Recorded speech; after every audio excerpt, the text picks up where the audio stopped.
Af videoen også, så er der altså Isofix både på passagersædet her og de to yderste bagsæder. Lad os lige prøve at hoppe derom og se, hvordan pladsforholdene er derom. Om på bagsædet her, jamen prøv lige at se det plads.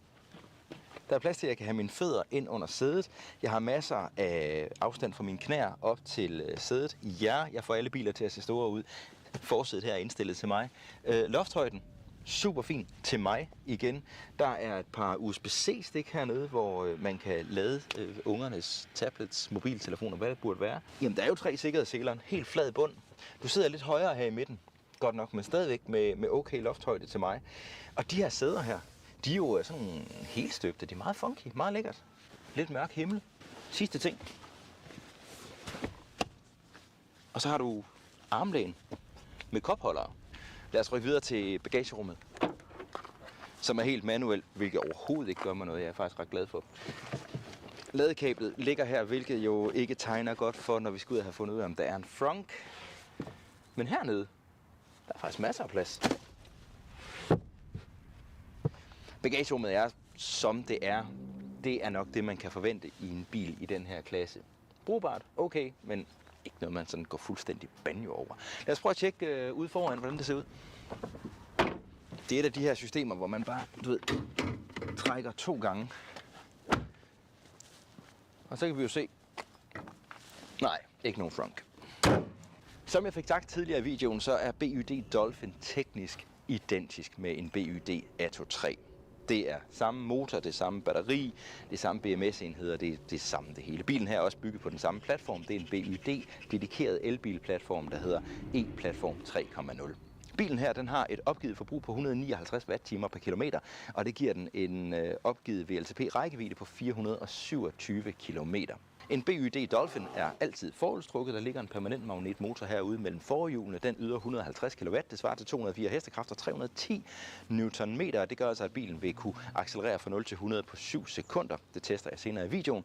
Og så har den en elektronisk begrænset topfart på 160 km i timen. Noget andet, som er unikt for bilen her i den her prisklasse, det er, at den altid kommer med trefaset AC-opladning, altså 11 kW opladning, når du holder hjemme i din egen indkørsel, eller når du destinationslader. Og så har den en varmepumpe som standard her i de nordiske lande. Og den her varmepumpe, det er en af de her typer, som det man oftest ser efterhånden, der går ud og høster noget energi fra drivlinjen, altså overskudsvarme, og bruger den energi til enten at varme kabinen op eller køle kabinen ned. Batteriet er også værd at tale om. BYD er så lidt en sjov størrelse, når vi snakker elbilproduktion. De laver stort set det hele selv, alt fra sæderne, men selvfølgelig også batteriet. Og traktionsbatteriet i den her bil, det ligger som i så mange andre elbiler her nede i bunden. Det giver nogle gode køreegenskaber, og det giver rigtig god mening at placere batteriet der. Batteriet i sådan en bil her, det er BYD's eget design. Det er det, man kalder et Blade-batteri. Blade-batteriet, det er egentlig en betegnelse, et begreb, som dækker over blandt andet, at batteriet her er et LFP-batteri. Det står for lithium-jernfosfat, og det er altså med andre ord en batterikemi, hvor der ikke er kobolt i. Det giver nogle fordele, og det giver nogle ulemper. Fordelene, det er helt klart, at det her batteri, det er billigere at producere. Det er mindre skadeligt for kloden at producere et LFP-batteri, fordi du ikke skal mine efter kobolt for eksempel. Et LFP-batteri, det er også mere robust, det vil sige, at det kan klare flere opladninger og afladninger, inden det begynder at blive slidt. Men så vil jeg så også sige, at man begynder altså at se nogle ældre elbiler med koboltholdig kemi, som har kørt 4, 5, 6 og 700.000 kilometer på det samme batteri og er still going strong, så det er ikke noget, jeg vil være bekymret for. Men det er altså endnu mere robust i en LFP-form som den her. Det gør altså også, at de her batterier, de som udgangspunkt ikke har noget imod at blive ladet til 100%, og det vil sige, at hvis du bare lader på en LFP-bil, så er der ikke nogen begrænsning i softwaren, der siger stop ved 80% eller sådan noget. Den lader bare til 100% hver gang. En anden fordel ved LFP-batteriet, det er noget, som nogle mennesker frygter, det der med, skulle der gå ild i batteripakken, så kan de godt være lidt svære at slukke, og det har man jo hørt om, at biler skal ned i store kar og så videre. Det problem har du ikke med LFP-batterier. Når man har testet de her batterier, det gør man ved at stikke sådan en stor metalsyl ned igennem batteriet og skabe en gigantisk kortslutning. Så bliver batteriets overflade ikke mere end mellem 30 og 60 grader, og der er altså ikke nogen som helst brandfare. Det lyder selvfølgelig også alt sammen rigtig godt, men hvorfor er det så, at ikke alle bare bruger LFP-batterier i deres elbiler? Det er fordi, der er også nogle bagsider til LFP-batteriet. Blandt andet så er det en mindre effektiv kemi. Det vil sige, at du kan simpelthen ikke have den samme energitæthed i batteriet. Hvis man lige nørder lidt i energitæthed, så det her batteri, det vejer 420 kg. Batteriets størrelse, det er 62 kWh brutto, 60,48 kWh netto, og det er egentlig rigtig, rigtig fint, og det er fordi Blade-batteriet også er pakket på en måde, hvor man sådan har gjort en masse for at få mest mulig energi ned på mindst mulig plads. Men hvis man kigger sådan decideret på celleniveau, så er batteritætheden, energitætheden, 140 watt-timer per kilo batteri, du har med. Og hvis du kigger på de bedste koboltholdige kemier, jamen så kan det komme helt op på tæt på det dobbelte. En anden ulempe ved LFP-kemien, det er, at LFP-batterier ikke kan afgive eller optage energi lige så hurtigt som koboltholdige kemier. Med andre ord, så vil du ikke komme et LFP-batteri i en performance-elbil, og du vil også opleve, at LFP-batteriet, når du hurtigt lader, vil lade en smule langsommere end batterier med en koboltholdig kemi. Den her bil, den er opgivet til at kunne lade fra 30 til 80% på 29 minutter. Da jeg lavede A23'eren, der var jeg lige godt 42 minutter om at lade 10 til 80%. Og det er i den lave ende i forhold til for eksempel en MEB-bil, som kan lade et 77 kW netto batteri i de bedste tilfælde på omkring 27 minutter eller sådan noget. En anden ting, der er meget fedt ved den her bil, det er, at den understøtter W2L. Men det er altså kun, hvis du køber designudgaven, at du får W2L-adapteren. En W2L-adapter, den har jeg jo ikke med i den her bil, men det dybest set er, det er et stik, der passer ned i ladestikket, hvor der så nærmest er en stikdåse i den anden ende, og så kan du trække strøm ud til kaffemaskinen, vandkøler eller et helt mobildiskotek, hvis det er det, du har lyst til. Den kan altså trække 3,3 kW, 3.300 watt ud af batteriet den anden vej. Og 3,3 kW, da du har 60 kWh, jamen så er der jo til rigtig mange timer i hvert fald. Hvad bliver det? Hen ved 20 timer eller sådan noget, at du kan trække fuld skrald. Bilen har jo en lasteevne på lige omkring 410 kilo, og så er der garantien, som jeg også gerne vil omtale. 6 år eller 150.000 km fabriksgaranti. Batteriet, det har en garanti på 200.000 km eller 8 år.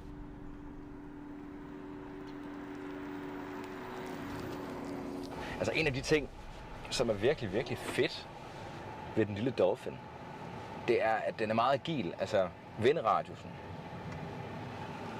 Den er rigtig god. Måske ikke klasseledende, men det er i hvert fald rigtig godt. Du kan dreje skarpt, den kan navigeres, du kan komme ind i små parkeringspladser osv. Men hvordan kører en BYD Dolphin? Jamen, det er rigtig fint. Det er ikke noget, man sådan går bagover. Den er ikke super sportslig og dynamisk osv., men den gør det, du har behov for i en hverdagsbil. Og det sætter man nok pris på, når den her bils opgaver primært vil være at bringe en til og fra arbejde, ungerne til fodbold og svømning og hvad man ellers skulle kunne bruge den til. Jeg vil også gerne lige snakke lidt assistenssystemer i BYD'en her, fordi at den har jo en adaptiv fartpilot, og den har også sådan en auto lane centering, en autostyringsfunktion, som godt nok er noget aggressiv og faktisk ikke særlig rar at køre med. Den er heldigvis nem at slå til fra på en knap her på rattet. Jeg kører med den lige nu, og altså, den kører bilen lige ud. Det gør den, og den følger vel også rundt i svinget her. Det gør den. Så den gør det egentlig rigtig fint, men den er lidt aggressiv. Ja. Og så er det lidt ligesom Tesla. Der er ikke sensor i rattet, så lidt vægt i rattet, eller sådan lige drej let på rattet. Det er, hvad det er. Bilen kan også læse vejskilte. Den gør det ikke sådan helt vildt fantastisk, men så kan du sætte en funktion ind, hvor du bare med et tryk kan hente den højeste, den tilladte hastighed, man så har kørt ind i den zone, man nu kører i. Det er for så vidt okay, og det er noget, man ser i mange andre biler også. Så er der sådan noget som One Pedal Drive, rekuperation. Nu prøver jeg lige at slå fartpiloten fra. Du kan nemlig vælge 2 modes, standard og high. Jeg har sat den i high nu. Der er ikke nogen biler bagved, men nu slipper jeg speederen. 80, 70, 60.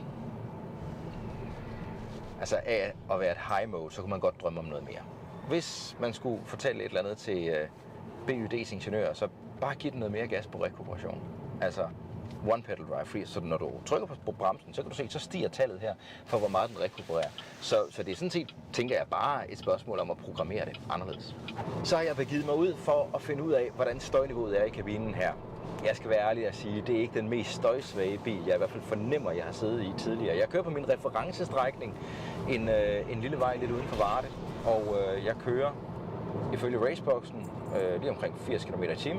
Dækkene skal jeg nok lige illustrere, hvad er for nogen, man kører på. Og så er der en masse ding-dong, bing-bong-lyde, men det er jo typisk en ting, som biler med så ny en typegodkendelse skal overholde, men der kommer altså en mute all-knap, og jeg har slået så meget fra som overhovedet muligt nu.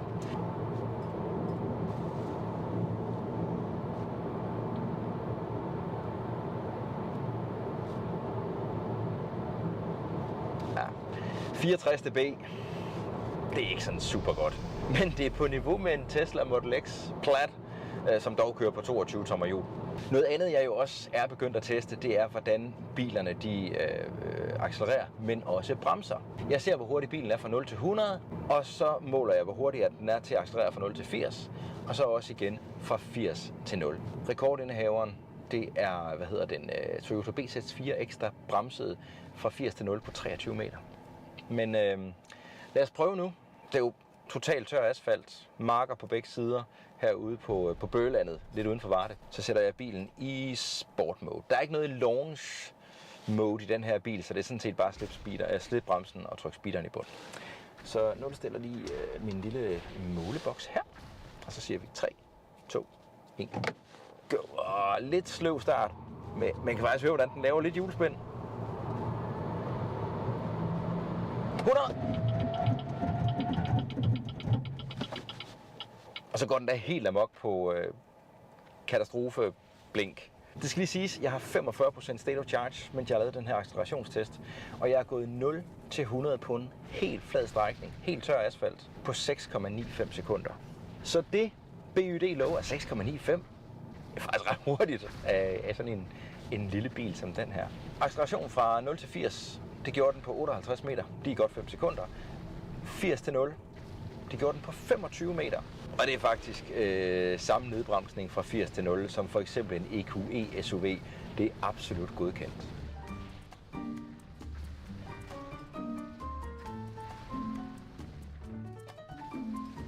Det er blevet tid til, at vi også skal have lavet restetesten. Altså brostenstesten, hvor jeg kører i Smedegade i centrum af Varde. Hen over de her ujævne brosten. Jeg kommer til at køre ca. 15 km i timen. Og så lad os da se, hvor godt det virker til, at BYD de har samlet deres Dolphin. Jeg håber ikke, der er noget, der rasler.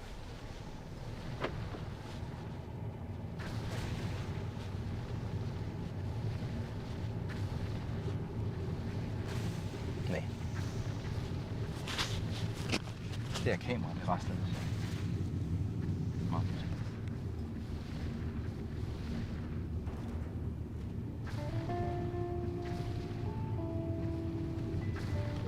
Det er bestået med bravur.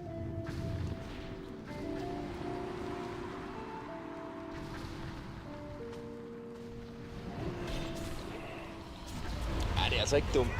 BYD Dolphin.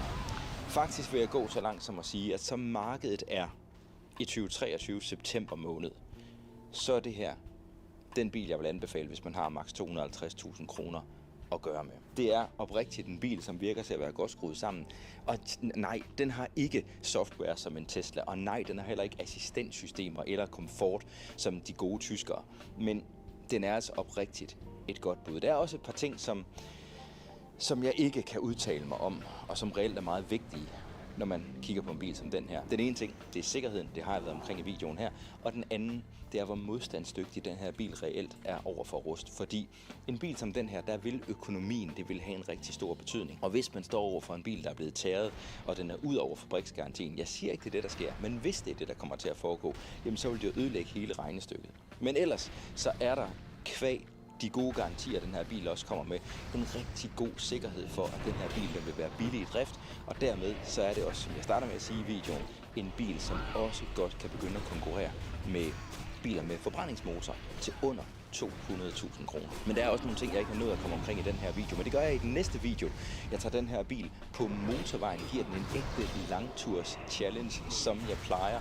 Udover det, så får du også i den video 5 ting, jeg elsker ved den her bil, og 5 ting, hvor jeg synes, at BYD diskuterer at stramme sig an. Til allersidst så vil jeg lige nævne, at du også har mulighed for at støtte mig her på kanalen. Det kan du gøre med 29 kroner i måneden ved at trykke på kanalmedlemskab-knappen. Den skulle være under skærmen i stedet, medmindre du selvfølgelig ser det her på et fjernsyn. Og så kan det være, du tænker, hvad får jeg for mine 29 kroner?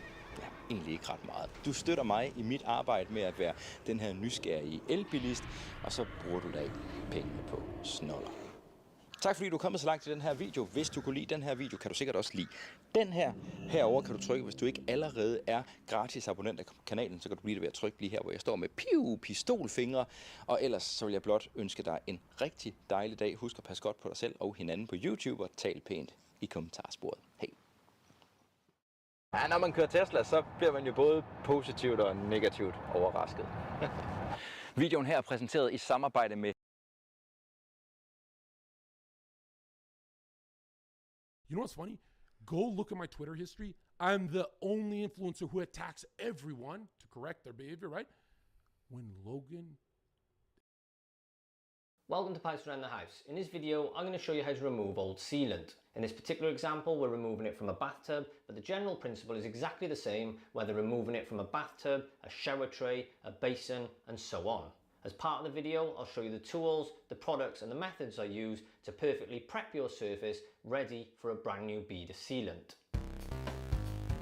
So just before we get started, if you're looking for a video on how to apply sealant, then I'll cover this in another video. So first of all, the tools I use for this particular task are a knife, and I just use this to cut through the sealant before we start trying to remove it, and this just sort of helps break it away from the wall before applying our product. Then I've got this sealant application and removal kit. This is a Vitrex kit. I bought this years ago, and it's just a handy piece of kit for removing the sealant. These are obviously for applying sealant, so we'll get rid of those for the minute. If you look on the back end of that, you've just got a nice flat plastic scraper, and this bit is perfect for just scraping out into the corners. And then on the other end, you've got a sharper sort of tooth there for picking out any sealant later on. The other thing I like to use is a decorator's knife.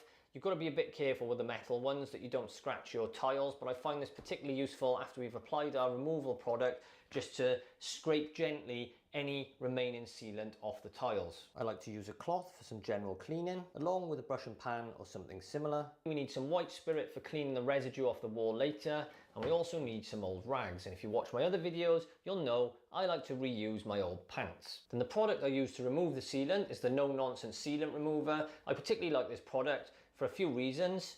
One is it comes in a nice little handy tub with a little applicator brush there, so you can screw the lid back on and tuck it away for use at a later date. It's also particularly cheap. It's gone up a bit lately. This was about £4. I remember it used to be about £2, but that's inflation for you. And finally, I find this performs just as well as any other sealant remover that I've used. So taking a quick look at the existing bead of sealant, there's actually nothing wrong with it physically. It's not letting water through and it's still doing a good job. However, it's hit that age where it's become susceptible to mold. Maybe the sealant that was used wasn't particularly good quality, but I've tried to get this out using various products, and I've also used a method where you basically douse your tissue paper in bleach, roll it up, leave it on there overnight, and it kind of does an okay job at removing a lot of it, but you just get this brown horrible staining left afterwards, and that's gone into the sealant, and basically it's unsightly and it needs removing. So the first thing I'm going to use is this knife. Using a knife, you've got to be careful because you don't want to damage this bathtub and you don't want to damage the tiles. Whilst I appreciate this is going to be hidden under the bead of sealant, you just don't want any physical damage because that could contribute to a leak at a later date. Now I know in this particular example, these tiles sit down on top of the bathtub. So if I was to sort of pull at that angle, we should be okay. So I'm just going to go from this end, work my way across and try and create a bit of a break in this sealant using this knife.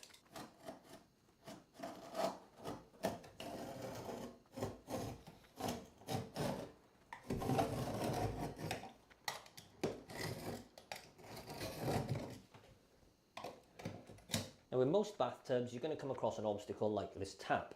Now, when you're going behind the tap, you just need to improvise. If your knife fits behind there, just move it along at a different angle, going over the top, underneath. If not, try a different tool. Try the decorator's knife, try the plastic sealant removal tool, and just try to get in there and just cause a little bit of damage to this bead of sealant, which will help to break it down later when we apply our product. There's no one right way to do this. It's just trial and error. Do the best you can until we get it all off.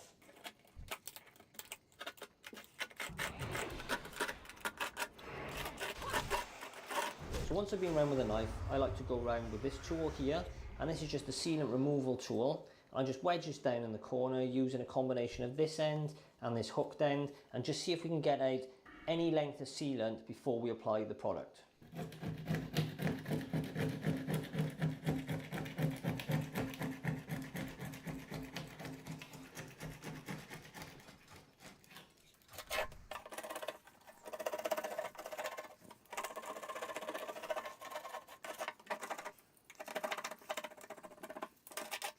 As you can see, just using that hook, we can get in the gap. Just try to get out any surplus or loose bits of sealant under there.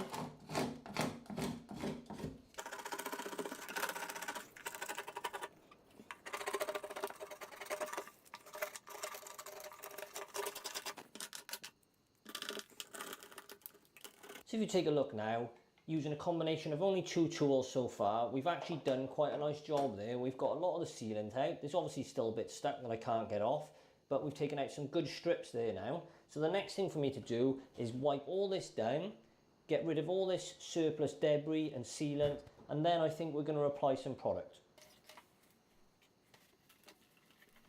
So I'm just using that pan just to stop a load of mess in the bath, really. There's going to be mess in the bath when you do this, but just reducing the amount of cleaning I have to do later. So you can see now that a lot of the sealant has come out there. Obviously we still got dregs of sealant stuck to the wall and stuck to the bathtub, but this is what our product is going to help us remove in a minute. So once you've cleaned that off and it's nice and dry, we can now apply the sealant remover.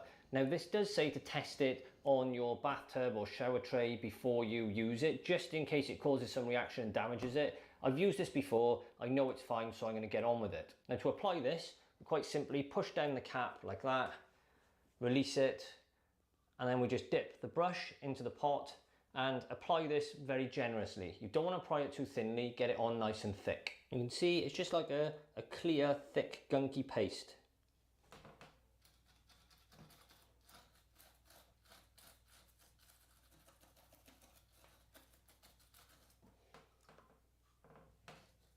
So just dab it on like that, nice and thick. Get it over all that sealant and try not to spread it too thinly.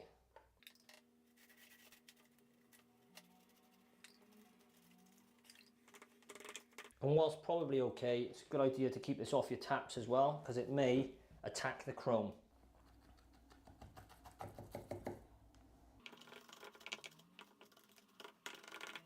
You know, I'm convinced that Vivek Ramaswamy would know the truth if it hit him in the head. You know why? Because it actually did. He spoke at the fair in Lancaster earlier today, and during that speech, the sign behind him actually fell on him for a moment. Yeah, he got hit in the head by truth. And look, this guy, you know, he's been all over the airwaves since the debates. You've noticed that RFK Jr.'s kind of disappeared from the Fox airwaves because they've got a new favorite. But to his credit, I'll give him this. Vivek's been going on any station. Matter of fact, it came up today that he went on a podcast with an anti-Semite. Amazingly, somehow his staff didn't find that out till it was over with. But in the meantime, he did go on with Mehdi Hasan, which is pretty bold. I mean, Mehdi doesn't hold back, and they've got things in common. I'll show you how the interview went. We'll get some clips. It's a pretty long interview. It's like a 25-minute interview. There's a couple of key points I want you to see, but to kind of get the framing of this thing, this is how Mehdi opened it up. Vivek Ramaswamy, thank you so much for coming on the show today. You and I both grew up as kids of Indian immigrants who loved to debate, super confident, perhaps overconfident in our views. But here's the difference. I kind of know my limits. You, on the other hand, having never held or even run for any elected office before, be it Congress or even school board, having not voted in 3 presidential elections in a row, suddenly now want to be president, go straight for the top job on planet Earth. Your critics would say that's the epitome of tech bro arrogance. What is your response to them? I get that you're an outsider. Personally, I like outsiders. But what have you done that even qualifies you to be president of the United States? So look, Mehdi, I have been taking on bureaucracies my entire life. Yeah. Tech bro arrogance. And of course, what does Vivek do? He rolls right in and talk about how he's fought bureaucracies. Oh, look, the guy's never fought a bureaucracy in his life. And let me tell you, you don't know shit about bureaucracy till you've been in the federal government. But again, he literally thinks the job of the president is to fight the bureaucracy. He literally thinks the president's like the CEO of the government. And that's a common mistake. And let me tell you, that ain't how it works. But that's neither here nor there because, well, first of all, he's never going to be fucking president. And second of all, there's a lot more to talk about. So where they went from there, and a theme of the whole interview, and why I brought truth up as soon as we started this, is, you know, the guy's a liar. We all know that. He's constantly lying. He just throws out a million of them. Lie, lie, lie, lie. It's a flood of bullshit all the time. And Mehdi's onto it. So that was kind of the theme in another of the questions that Mehdi asked Vivek. And he went right into a discussion eventually about a tweet that Vivek put out right after 9/11. So first of all, Vivek did an op-ed in the Wall Street Journal, I think January 12th or so, kind of blaming tech companies for January 6th, if you believe that's what he's saying. It's not quite true. Here's the op-ed, clip of it. What he actually says is that he was actually railing on the tech companies, Google and Twitter and Facebook, for banning Trump. For being censoring and all that kind of stuff. But what's interesting, though, is seeing Mehdi just ask a simple question, because there's a key thing. He posted this tweet, and this tweet sounds like he's blaming Trump, right? He says that he did abhorrent things. So this is how that went with Mehdi. That makes him a danger to democracy. Yeah, what was it that was downright? Tell me what he did that was downright abhorrent. Let's actually be really fair to your audience. So on January 10th, 2021, thereabouts, days after that incident, I wrote an op-ed in the Wall Street Journal arguing that censorship was the real cause of what happened on January 6th. When asked in response, somebody asked me the question, are you... That's what I wrote. I'm giving you the facts of what I said. That's a hard fact. That was published in the Wall Street Journal. When pressed on, was that condoning what Trump did, my answer was no. There's a difference between a bad judgment and a crime. And we you're need avoiding to be my able question. to tell the difference in this country. What did Donald Trump do, no, I'm not avoiding in your question. view, that was downright abhorrent? Second time I think that the thing that I would have done differently if I were in his shoes not what I asked, is Vivek, I would have respect. declared re-election on That's January not what I asked, with 7th. respect. I'll ask it a third time. That's exactly the thing I would have done. What did Trump do that was egregious, quote, downright abhorrent, and a danger to democracy? Can you just explain to our viewers? Your words. So you're mixing two different quotes. But what did I think was reprehensible about what happened that day? Look, I think that the way a true leader should have handled that situation should have been to actually say, this is me running for re-election, not actually litigating what is already passed and behind us. And I would have done things differently. That is not a crime, though, what he did. And the reason I have been so vehement... You keep saying what you would have done. I just want to hear from your mouth. No, unless you're scared of him, why won't you say what he did that was downright abhorrent? I'm not going to let you... You're stitching together three things from three different places to create a caricature. Do you want to have an actual conversation? Yes, I want you to answer my question, Vivek. Three times I've asked it. What did Trump do that was downright abhorrent? It's a simple question. It's your words. It's on screen. What did he do that was downright abhorrent? I believe that failing to unite this country falls short of what a true leader ought to do. That is why I'm in this. Let's talk about a Supreme Court moving back home court. So they engage in these tactics that are just.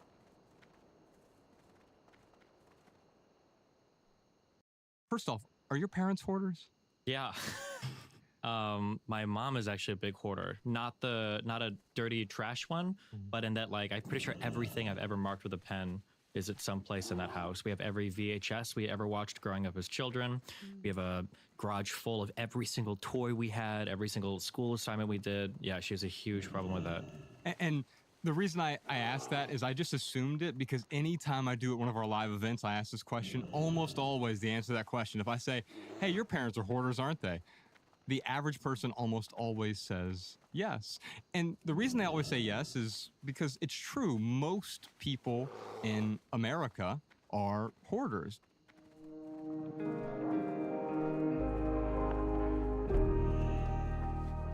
This podcast has bad words. Hello, everybody. Welcome to the Minimalist Podcast, where we discuss what it means to live a meaningful life with less. My name is Joshua Fields Milburn. Ryan Nicodemus was going to be with us on the phone today, but he's up at Flathead Lake vacationing. But don't worry, we have a very special guest for you. Ladies and gentlemen, Destiny is in the studio. We of course got TK Coleman here. Sending love and light to the whole world. The disembodied voice in the background is Malabama. Hi, everybody. We've got the rest of our team here in the studio as well. Destiny, I was talking to Sean yesterday, our podcast producer over here, Professor Sean. He was like, hey, what do you want Destiny's lower thirds to say on the video version of the podcast. And I've never been stumped with such an easy question before. I didn't know if I should say, well, Destiny, his real name's Steven. Should we say Steven? Should we say Destiny? And also, do I call him a YouTuber? Do I call him a blue-haired progressive? But of course, he doesn't have the blue hair anymore. And we wanted to bring you on today to talk about some controversial topics. So first off, how do I even describe you? I'd say probably YouTuber / politics streamer, I think. Yeah. And you dive deep into a lot of philosophical discussions. That's how I stumbled across your work. Mm-hmm. And so today I think we'll talk a bit, we'll get philosophical. That's why I always have TK here, so we can wax philosophical on the podcast. But we'll also answer some pretty controversial questions. I thought we'd start in the minimalist's wheelhouse, though. So we're going to start with a question about materialism and hoarding and how that affects our lives. By the way, we'll start with our callers. If you have a question for the show, you can give us a call, 406-219-7839, or email a voice recording to podcast@theminimalists.com. Let us know if you're a Patreon subscriber so we can prioritize your message. Big thanks to our Patreon supporters, by the way. Your support keeps our podcast and our YouTube channel 100% advertisement free because, say it with me, y'all, advertisements suck. Yes, they do. Our first question today is an anonymous voicemail. Hi, The Minimalist. I'm in needing advice on how to handle when you have a friend who's an extreme hoarder. No, not just a hoarder, but a filthy hoarder with trash all over and massive roaches. I haven't been to her home for years. I've only been on the outside of it, which is bad enough. But she tells me daily about the hoard and the extreme problem of thousands of roaches, but almost does nothing about it. I wanted to help her even organize a room, but of course, that was before the roach problem, and all my efforts were destroyed in a short time. I try to encourage and talk, but there's no result. I'm not trying to be judgmental toward her, but I can't even hang out with her now because she carries the roaches with her in her backpack and clothing items. It has made me really uneasy and creeps me out intensely. What is a good way for me to either not feel guilty and to end some relationships that can be toxic, or how to tolerate somebody when they live this way, whether it's her or even relatives that hoard a lot and it's just so hard to be in their mess themselves? Well, hoping that you can answer this. Appreciate it. Thank you very much. Destiny, I wanted to start with this question because I wanted to bring you into our world for a moment. People call into the show and they're often looking for observations or advice around a particular situation. And first off, are your parents hoarders? Yeah. My mom is actually a big hoarder. Not a dirty trash one, but in that, like, I'm pretty sure everything I've ever marked with a pen is at some place in that house. We have every VHS we ever watched growing up as children. We have a garage full of every single toy we had, every single school assignment we did. Yeah, she has a huge problem with that. And the reason I asked that is I just assumed it because anytime I do at one of our live events, I ask this question, almost always the answer to that question. If I say, hey, your parents are hoarders, aren't they? The average person almost always says yes. And the reason they always say yes is because it's true. Most people in America are hoarders. The average American household has 300,000 items in it, which would be great if it was increasing our joy. And is that actually true? Yeah. I don't even believe that. That's crazy if that's true. It's a stat from the LA Times in 2014. So my assumption is that since the minimalists have been around for a while, we probably haven't helped everyone get rid of their excess stuff yet. Yeah, I mean, because people are still calling in all the time with all this excess. And so what I'm wondering here is when you talk to someone like this anonymous caller here, what you're talking about, or what she's talking about here, is the type of hoarder. This is a stage 5 hoarder. A stage 5 hoarder often will have dead pets or roach infestations, but most people are stage 1 or stage 2 hoarders. Stage 1 hoarder means you have light clutter or 2 or more rooms. Well, that's most people, right? But stage 3 hoarder is someone who has some slight noticeable odors, maybe some dishes are piling up, or maybe there are piles of clutter strewn throughout the house. So, I wanted to bring this up, though, because this person is dealing with a friend who she wants to change, but it sounds to me like that person doesn't want to change herself. Do you have any insights for a caller like this? I think there's 2 important ends to this question. The first one is, how do you deal with the hoarder? And my answer is always really boring. I would probably Google hoarder research and find out like what are the most effective steps to alleviate somebody's hoarding problem. Sometimes we have like intuitive ways to solve things that are actually counterintuitive when you see how they play out in the long run. So for instance, I think a lot of people feel, or they used to feel, an attachment towards corporal punishment for children, and it feels like that's the right thing to do. But if you look at the research on that, it's overwhelmingly negative. So that might be a place where your intuitions lead you to a negative place. I know that for my mom, I wanted to take her out to a really nice steakhouse one night and bring in a bunch of friends and just torch everything in my house. That's what I thought.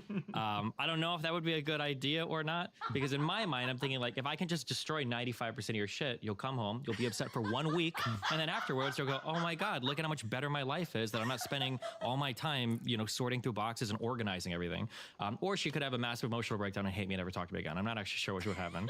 So, yeah. And by the way, sometimes that happens because someone's going to have the emotional breakdown. If you you're essentially stealing that person's stuff at that point, which A, would be illegal, but B, that doesn't mean they have also let go of it. Forcing someone to let go of a material possession doesn't mean they let go of it emotionally, psychologically, and they may carry that with them forever. It may be a bigger burden now that it's gone. Yeah, potentially. Because that's what I asked her. Because I'm like, why don't you, like, you've wasted so many years of your life just like sorting through boxes and like organizing the stuff that you only ever see when you're organizing. And she's like, well, these are my things that I've acquired in my life. And I, for whatever reason, when I grew up, my parents like inversely influenced every single behavior I have. So when I go to clean my apartment, I take a trash bag, and if I haven't used it for 3 months, it just gets thrown out immediately. Like I don't keep anything extra ever. So we have like a very different mindset towards, I guess, maintaining our households. There's a second part to that question, though, that I think is really important that a lot of people don't address. And you've got the hoarder, but then you also have yourself. I think it is incredibly important to establish what are fair boundaries in your life or how you engage with other people, because I've noticed that there are a lot of people, you've got like givers and takers when it comes to, you could say, psychological energy. And there are some people that are very giving of themselves to other people, and sometimes they compromise their own happiness or integrity by constantly making excuses or exceptions for other people in their lives that are very damaging to them. So I think that, I mean, there's going to be cases where there's trauma and your gut response maybe isn't good or it needs to be worked on. But I would say for most people in general, I think you should rely on your gut response. That if you're around somebody that makes you feel uncomfortable most of the time, you should probably take a step back and evaluate why that is, and if there's a compelling reason for you to stay there. I think that's really important. And I think it's okay to love that person from a distance if you see that they're harming themselves in a way, or they're going to harm you in some way by being in their presence. Yeah, I think two common extremes of communication, particularly when it comes to resolving conflict, is the extreme niceties and the extreme anti-nice philosophy. I don't have to be nice. The fact that I'm telling the truth gives me permission to say it however the hell I want to say it. And then the other way is to say, I'm going to make sure that I present it in a manner that's sweet, but there is an in-between. Sometimes you got to be firm, you got to be real, you got to be authentic, and you don't have to add a punch to that in order to make the other person swallow it. And so you can make value judgments about what doesn't work for you and about what disgusts you and what you don't like without wishing out loud for that other person to spend an eternity in hell, right? And so sometimes this benefits our friends when we can look them in the eye and say things like, look, I can't do it, man. I can't meet with you for coffee. I can't go to the movies with you. I can't go for a walk with you. Why? Because even though I love the hell out of you, it actually disgusts me, man, when I see roaches crawling out of your jacket and we're sitting down trying to have lunch. It makes me want to throw up just to smell you when I'm around you. And that's without the punch? That's without the punch. Jeez, okay. That's without the punch. Hey, look, I'm telling you, man, this is love, and I would hope someone says this to me rather than just stop hanging out with me, and then I find out that they did because they thought I was gross and they were just telling everybody else about it, but they didn't tell me. What the hell, man? I thought you were my friend. And you can say to a person, I love the hell out of you, but man, it makes me want to throw up, man. It's really bad. You got roaches crawling out of your book bag. It's really bad. And this is something that you're choosing because you can do something about it. So look, we can talk on the phone as much as you need. If there's anything I can do to help you, I am here for you. But I'm sorry, man, it breaks my heart to say I can't be getting together for lunch like this because I don't want to bring that home with me. That is, if you have someone in your life that can't handle that, at some point, you have to put responsibility on other people to be real about what they're willing to live with as well. You can't take that responsibility. And a good friend can handle that and say, all right, I respect that. Let's talk on the phone. But you might be surprised the kind of impact you can have on a person when you give them a dosage of reality, because the rest of the world, the people that don't love that person like you, they're going to give it to them in a way that's 10 times harsher than that. If you think that's harsh, wait until you meet that person who doesn't love you, who isn't heartbroken about not being able to hang out with you. Dustin, how do you respond to that? Yeah, I mean, I largely agree. The extreme mean can be bad. The extreme nice can be really bad too. Something that people don't, people don't see how damaging relentless compassion can be towards somebody if it's at an enabling level. Like sometimes, again, like you said, you don't have to tell somebody like, hey, you know, screw you, like you're a disgusting, filthy piece of shit. But if you're constantly around somebody like, oh, you know, like it's okay, you know, it's all right, we can hang out, like it's cool or whatever, you know, in that person's mind, they might think that, well, you know, I've got at least a couple friends that are okay. Maybe it's not bad as I think it is. Sometimes having somebody say like, hey, listen, you're chill and I like hanging out with you, but like, I can't do this right now because you're too far gone for me. That might be maybe, if not the wake up call, maybe something that starts setting them on a path towards improving that situation. Hopefully. Yeah, it sounds like it could potentially change their direction. And by the way, you're also going to feel good about that. You handled it in a loving way. Loving doesn't mean dragging them kicking and screaming to your point of view. And it also doesn't mean I'm just going to placate you so you feel really good about yourself. One last thing, none of this should be the starting point. The starting point is curiosity, because there's a difference between people's desire to hear us preach to them and people's need to be heard by someone that's willing to listen. If you preach at Now, in Las Vegas, people are always trying to get on lists, whether it's at a club or at a bar, but one list you never want to be on is the infamous Nevada Black Book. Think of it as a naughty list. Now, it's filled with criminals, scam artists, hucksters, mobsters, and it bars you from entering any casino in the state of Nevada for life. Now, it's not just for your common thief, it's for the worst of the worst criminals who have stolen millions from casinos. Now, it's only 36 pages long with only 35 names, but the one name that stands above them all is the man that stole from Vegas for over 2 decades, invented tens of dozens of tools to cheat slot machines, and took a reported $45 million from casinos across the world. Tommy Carmichael. Now, Tommy Carmichael's a TV repairman in Tulsa, Oklahoma, but recently he had gone a bit down on his luck. His wife was divorcing him, his business was failing, it seemed like he just couldn't catch a break. But then an old friend, Ray Ming, showed up at his place, and he bragged to him about his new car, his new apartment, and how he started making all this money with the cheating device. Get that hoe! Get that hoe, Bree! Get that hoe, Bree! Get that hoe, Bree! You got that! Whip on her! Teenagers used to tie strings, quarters, and play for free. Well, this device was even better. You got that hoe! Police or anyone else had no idea what it was. And Ray just tackled him. Bro, you got that, Bree.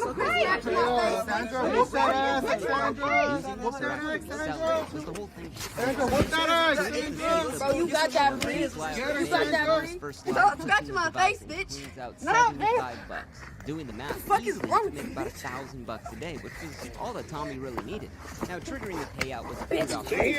Sandra, get up! And essentially, you're just hot wiring the machine to trigger a jackpot. Tommy was sold. The thing worked flawlessly, so he bought one and headed back home to Tulsa, Oklahoma. But he had big dreams of all the riches he would make the next time he was in Vegas. But by the end of the year, the casino started to fight back and upgraded all of their slot machines with the little device that would stop every cheater in their track. A fuse. Essentially, if you used the top and bottom joint, the fuse would blow, the machine would shut down, and you couldn't cheat it anymore. And by Tommy's next trip to Vegas, there were only a handful of slot machines that he could even cheat, and he had no idea why. And he would have to drive further and further from the strip to find old slot machines, and it leads him to play at a Denny's at 3 in the morning. He's cleaning out the slot machine real hard, 3 cops walk in. He pulls it out, puts it in his pocket. He thinks he's busted. And the cops do bust him. They find $35 in quarters and that top and bottom joint. Now, Ray had told him this device was so new the cops had no idea what it was, so he could never really be caught. But he had straight up lied, because this device had been out for 20 years, and Vegas PD was very well aware of how this thing worked. So he'd be sentenced to 5 years in state prison for cheating a slot machine for $35. Locked up, Tommy thought of all of the ways he could have avoided being caught, but mainly he was pissed that he was caught using this ancient cheating device that his friend had lied to him about. And only one person inside understood his pain, and would also help him out with his next big scam. Michael Balsamo. Michael was in and out of prison his whole life. He was a dedicated slot cheat, a man of the streets. And the two decide to work together and break Vegas once they both get out. Now, Tommy was released first, and even though his parole mandated he had to go back to Tulsa, well, he didn't want to go back there. He stopped his business, divorced his wife. Vegas was his calling. So while he waits for Michael to get out of jail, he starts casing out all of the casinos and quickly finds that all of his old cheats, they ain't gonna work on any of these new slot machines, because while they were locked up, the world had become computerized, and slot machines were a part of it. So here's the biggest con yet. He impersonates a casino owner, makes a fake business, writes a bad check, and gets the brand new computerized slot machine that was considered unhackable. So Tommy gets home and takes it apart, and deep within the machine he finds a tiny switch that once he hit it, triggers the jackpot. The only problem is Tommy couldn't hit that switch with the machine closed. And for 6 months, he's banging his head against the wall, trying hundreds of prototypes, till one night he has a dream. He sees a man cheating a slot, he holds up a device, puts it in the machine, triggers a jackpot, bingo. He wakes up and he knows exactly what to build. Within a week, he had a prototype. He dubs it the Monkey Paw. And luck would have it, Michael Balsamo would be released from prison. So the two catch up, they show him how to work the Monkey Paw, and they're both ready to break Vegas. But the only question was, could they do it without getting caught? Now the two head down to a local gentleman's club to find some female dancers who will act as shades for them. It's people who cover the sides of the machine, so security can't see what you're doing when you're cheating the thing. They find their shades, they hit the streets, and they ransack slot after slot, and the Monkey Paw was working flawlessly. They were making about $1,000 an hour each, and the only reason they couldn't make more was because of the speed the quarters came out at. And the two started to live like kings. Brand new Mercedes, champagne at the gentleman's club, VIP suites every night. It was the American dream, with no end in sight. But the battle between casinos and cheaters is as old as time. It's a cat and mouse game. Whenever a new cheat's exposed, the casinos work fast to counter it. But by then, it's already too late because they already found the next cheat. And by the 1990s, the casinos realized that these new impenetrable slot machines, well, they weren't as secure as they actually thought. Now, with the casinos changing ownerships from the mobs to corporations, more careful accounting was beholden to the shareholders. What's coming in, what are the profits on the machines, and who's stealing all the money? So security cameras would be installed every inch, eyes in the sky. And within a year, they had brand new, uncheatable slot machines that were put all over Vegas. The casinos were happy.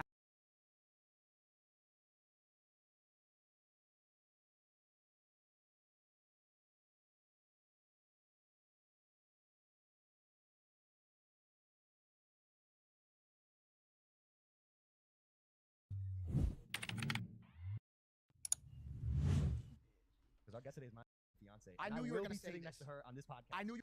Look how she's so happy that the guy who he built everything with is somehow squeezed out of. Yeah, like what is happening here, dude? If it's your wife, she should know how important Mike Malek is for your career, which sounds crazy, but you know, Mike did a lot for that podcast that Logan could not do. You were going to say this, and do you want to know why I knew you were going to say this? For 400 episodes, I have always known one certainty for this show, and that is that me and my boy right here are working together as a team against whatever evils, positives, negatives, whatever. And this is the first episode I've ever felt like I was the outsider on. Like I'm, this like is I know, our show now. I know actually, that. welcome to Impulsive. And I find it comes away. Coming in hot on Impulsive. I actually thought about replacing you with her eventually. I think the audience would love that. Having a So I call this tail wagging, and men can't help but we just can't avoid doing this when we're around our crush. Especially because it's better content. When you look a little simpy, it's like way more viewers. What's up, guys, and welcome to an unholy PvE DK guide. I'm not really going to go too deep into dual wield unholy, although I think this is going to be the meta personally. We're going to have to find out when we get to test some of the raids and get some actual raid information. But if you want to learn more about that, I have a link to some runic power every time you kill an enemy, and also something that's really huge for these big pulls and moving quickly is having black ice for your frost and shadow damage, was adding target. Buff from actually struggle, going to be very easy for you to sleep light. You always want to snapshot your gargoyle, because all of your buffs, all of your attack power, haste, and everything else are all gonna be applied to your gargoyle when it's summoned, not into blood presence. You're gonna start in unholy presence, and you're gonna want to Death and Decay as well as Army of the Dead before the pull. Death and Decay will give you runic power, and Army of the Dead will put runes on CD also.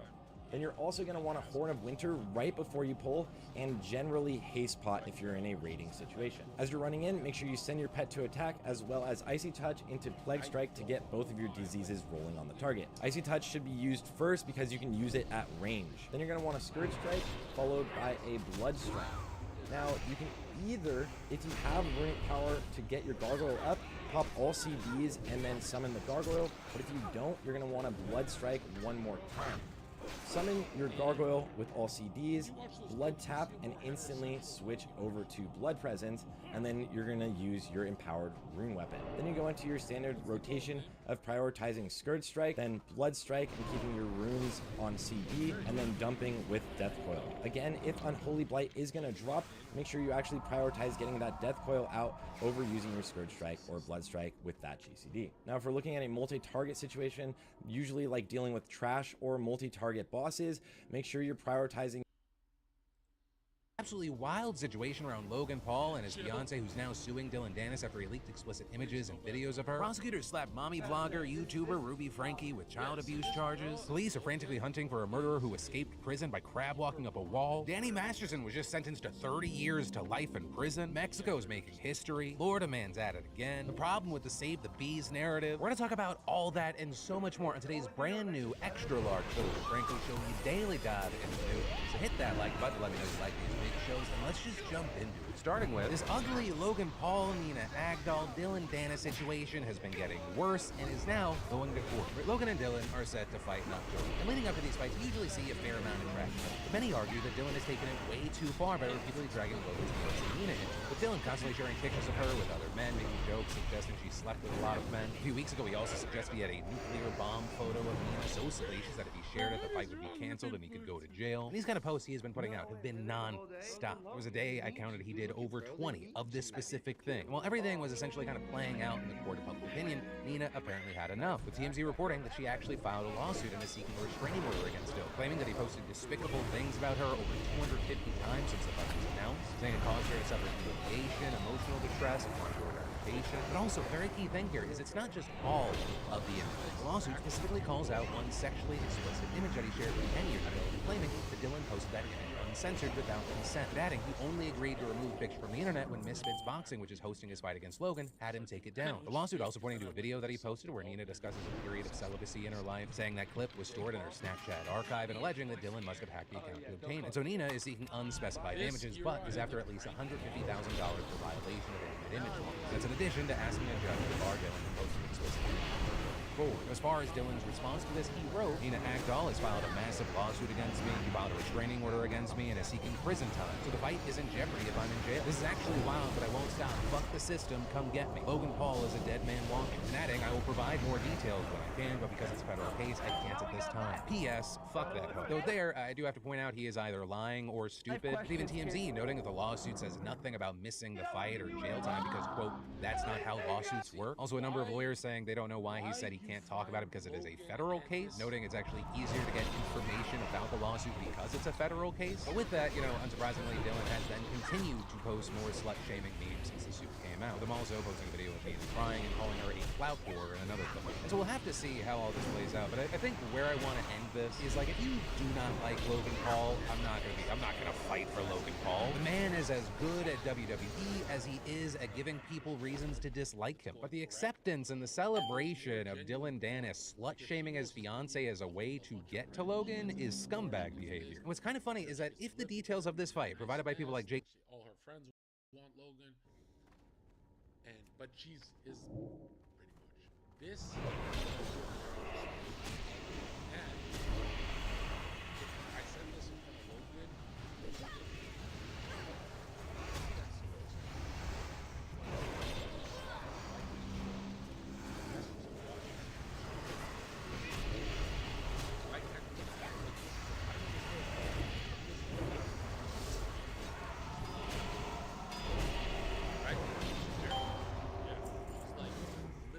Assistant. I don't know why you'd abandon her, right?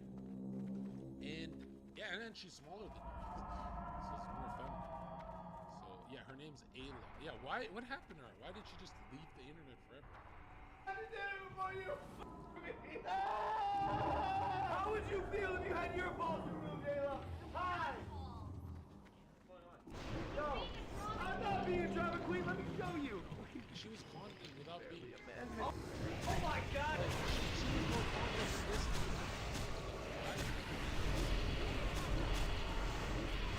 He doesn't have balls. Imagine Logan marrying this.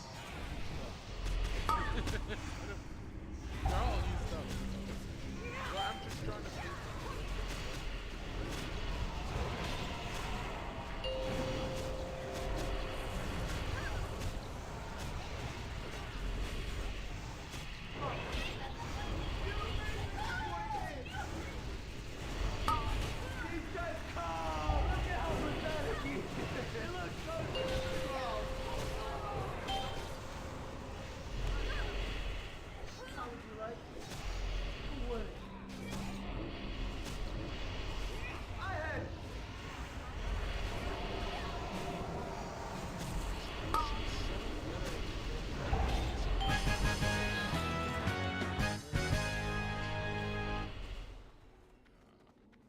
So that actually went bro. Ayla, come. What the is this content? His back harassment was okay. What's up with his chin? Steroids really fix Logan's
Can you hear the silence? Can you see the dark? Can you fix the broken? Can you feel? Can you feel my heart? Can you hear the silence? Why do you have to give them hormones to make them more of a girl? Because... I'm sorry, can you expand on the question? It's a simple question. If you say that the child thinks it's a girl, so you're going to give the child hormones. Mm-hmm. If the child thinks it's a girl, let it be a girl. Like, you don't have, why are you adding hormones? If you're shooting hormones into a child and you're affecting the child's development, you're saying that's not a choice, that's nonsense. Of course it's a choice. You're choosing to chemically change this child's body. Why do you have to give them hormones to make them more of a girl? Because... I'm sorry, can you expand on the question? It's a simple question. If you say that the child thinks it's a girl, so you're going to give the child hormones. Mm-hmm. If the child thinks it's a girl, let it be a girl. Like, you don't have, why are you adding hormones? If you're shooting hormones into a child and you're affecting the child's development, you're saying that's not a choice, that's nonsense. Of course it's a choice. You're choosing to chemically change this child's body. Why do you have to give them hormones to make them more of a girl? Because... I'm sorry, can you expand on the question? It's a simple question. If you say that the child thinks it's a girl, so you're going to give the child hormones. Mm-hmm. If the child thinks it's a girl, let it be a girl.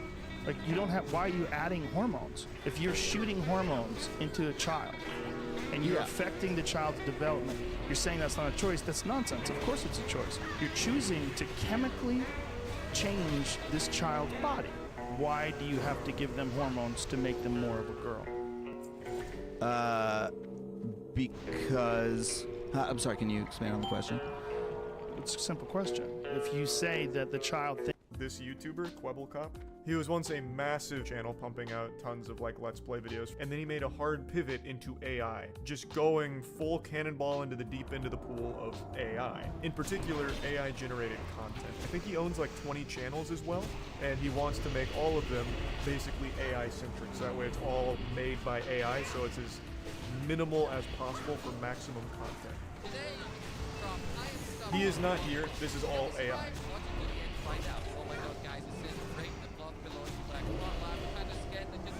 So everything that's being said here, the VTuber avatar, the fucking Bitmoji of him, and all of the dialogue and everything is AI. So he never even had to record. They just needed some kind of gameplay. At least for now. Eventually they'll probably be able to just have the AI do some rudimentary gameplay. No one wants to watch that shit. No, you're right. Everyone hates it. Nobody likes it. But it will come to a point where you won't know it's AI generated. This YouTuber, WotLK, he was once a massive channel pumping out tons of like Let's Play videos, and then he made a hard pivot into AI, just going full cannonball into the deep end of the pool of AI. In particular, AI generated content. I think he owns like 20 channels as well, and he wants to make all of them basically AI centric, so that way it's all made by AI, so it's as minimal as possible for maximum content. He is not here, this is all AI.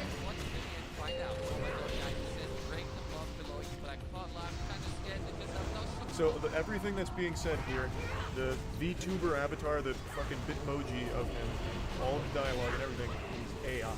So he never even had to record. They just needed some kind of gameplay. At least for now. Eventually they'll probably be able to just have the AI do some rudimentary gameplay. No one wants to watch that shit. No, you're right. Everyone hates it. Nobody likes it. But it will come to a point where you won't know it's AI generated.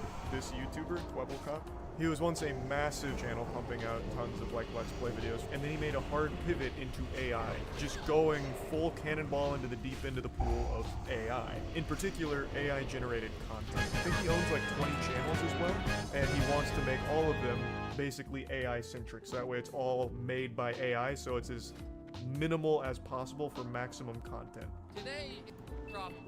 He is not here, this is all AI. Watch it to the end to find out. Oh my god, guys, it says break the block below you, but I can't lie, I'm kind of scared because I'm not sure. So everything that's being said here, the VTuber avatar, the fucking Bitmoji of him, and all of the dialogue and everything is AI. So he never even had to record. They just needed some kind of gameplay. At least for now. Eventually they'll probably be able to just have the AI do some rudimentary gameplay. No one wants to watch that shit.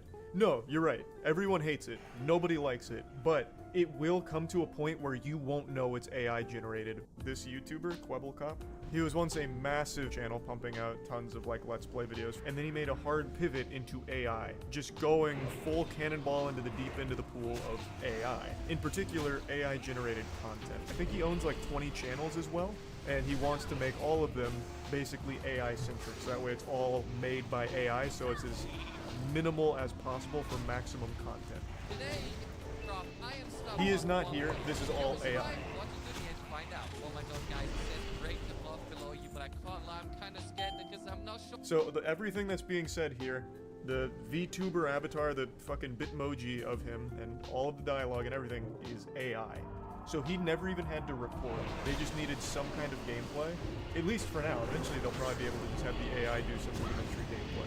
No one wants to watch that shit. No, you're right. Everyone hates it. Nobody likes it. But it will come to a point where you won't know it's AI generated. This YouTuber, WotLK, he was once a massive channel pumping out tons of like Let's Play videos, and then he made a hard pivot into AI, just going full cannonball into the deep end of the pool of AI. In particular, AI generated content. I think he owns like 20 channels as well, and he wants to make all of them basically AI centric, so that way it's all made by AI, so it's as minimal as possible for maximum content. Today, I am stuck. He is not here, this is all AI. Watch it to the end to find out. Oh my god, guys, it says break the block below you, but I can't lie, I'm kind of scared because I'm not sure. So everything that's being said here, the VTuber avatar, the fucking Bitmoji of...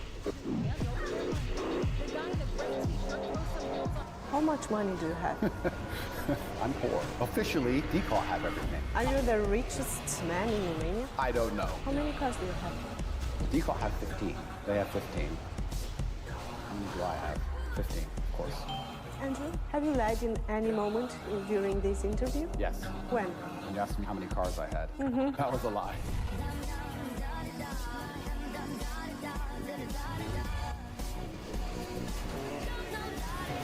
How much money do you have? I'm poor. Officially, Decal have everything. Are you the richest man in Romania? I don't know. How many cars do you have? Decal have 15. They have 15. How many do I have? 15, of course. Andrew, have you lied in any moment during this interview? Yes. When? When you asked me how many cars I had, Mhm. that was a lie.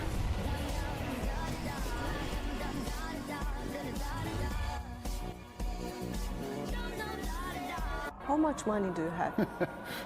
I'm poor. Officially, Decal have everything. Are you the richest man in Romania? I don't know. How many cars do you have? Decal have 15. They have 15. Russian sniper accurately hit Ukrainian soldier while driving. These Ukrainian soldiers were moving through no man's land when they came under fire from a Russian sniper who was controlling the road from a far distance. We can clearly see that the driver got shot, but was still driving, trying to get out of the danger zone.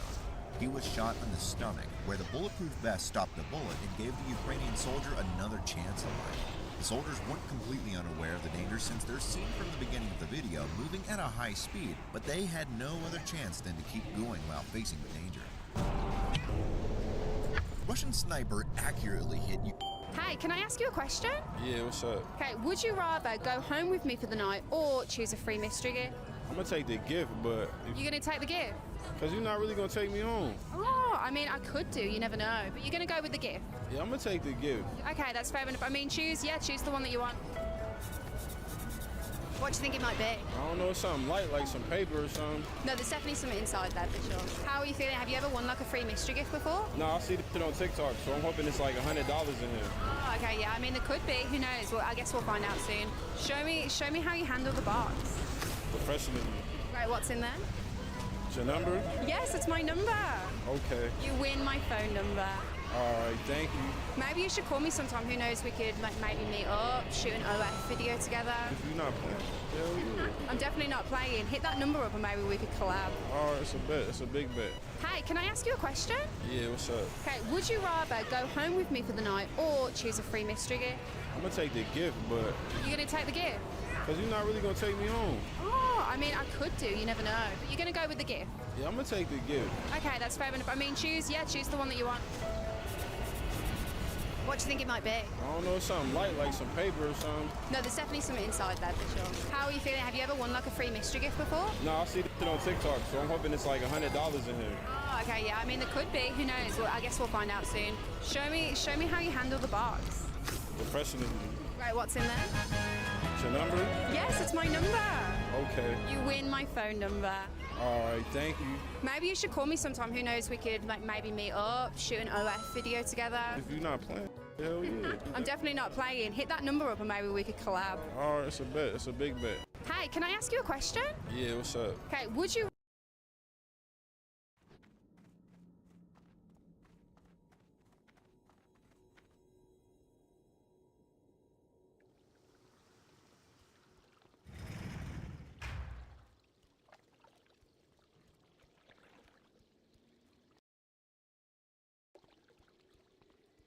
King's honor, friend.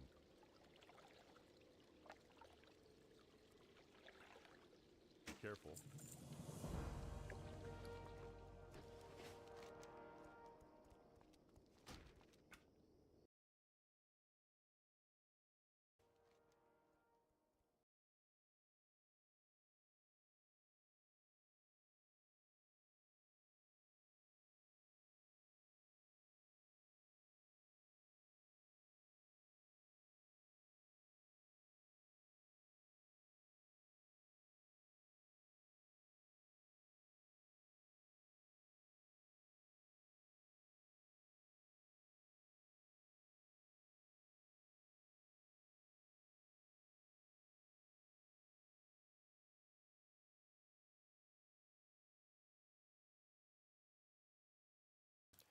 Remember back in 2000?